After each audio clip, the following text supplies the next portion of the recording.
She was the most beloved waitress in town, until the day she vanished without a trace.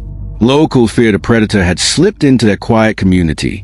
But when police found drugs hidden in her kitchen, the truth unraveled into a chilling betrayal involving her best friend, the town nurse. Welcome to the Serial Crime Chronicles, where the quietest towns hide the darkest truths.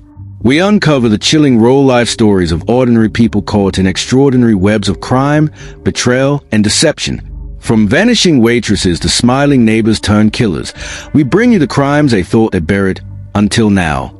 If you crave the untold, the unexpected, and the deeply human side of true crime, you're in the right place. Don't forget to like, follow, share, and comment below, because every crime has a story, and every story deserves to be told. On today's episode, on June 11th, 2022, Hannah Ridgeway, a 32-year-old waitress in the small town of Langley, Washington, vanished without a trace. Her car was found behind the diner where she worked. Her keys were in the ignition. Her purse was untouched. There were no signs of struggle, no witnesses, and no obvious motive. She simply disappeared. To the town, Hannah was more than a waitress. She was a friend, a confidant, the smiling face who knew your regular order and how you liked your eggs. Born and raised in Langley, she was known for her warmth, her sarcasm, and her unmatched work ethic at the Blue Oak Diner. But behind the charm, Hannah led a double life no one in town suspected.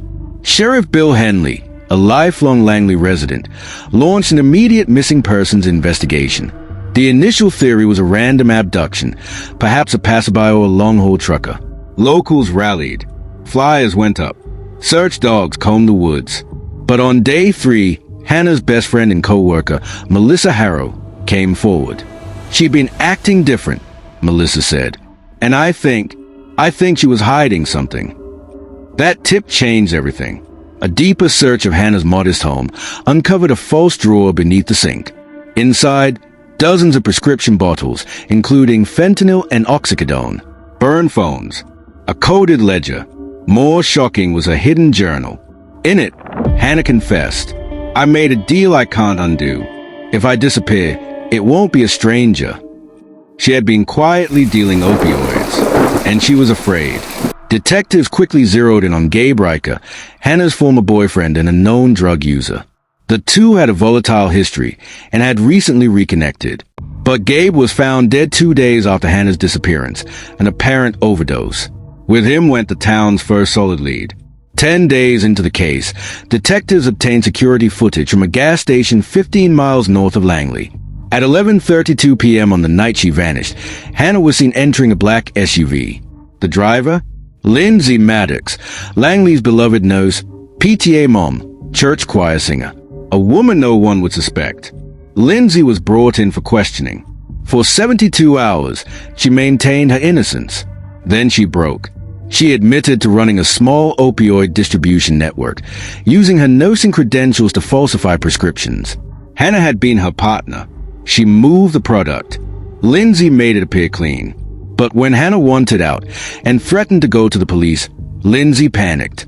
On the night of June 11th, Lindsay lured Hannah to the river under the guise of talking things out. They argued. Hannah accused her of destroying lives. Lindsay shoved her. Hannah slipped on the wet bank, hit her head on a rock, and stopped moving. In shock, Lindsay dragged the body beneath a fallen log and left it submerged in the bend of the river. She drove home and carried on as if nothing had happened. Lindsay Maddox was arrested and later convicted of manslaughter, drug trafficking, and tampering with evidence. She received a 26-year prison sentence. The town watched, heartbroken, as someone they once trusted was led away in handcuffs. Hannah's body was recovered 10 days after she vanished.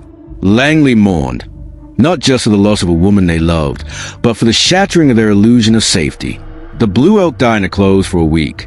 Hannah's picture, still smiling, still alive in that frame, now watches over the counter.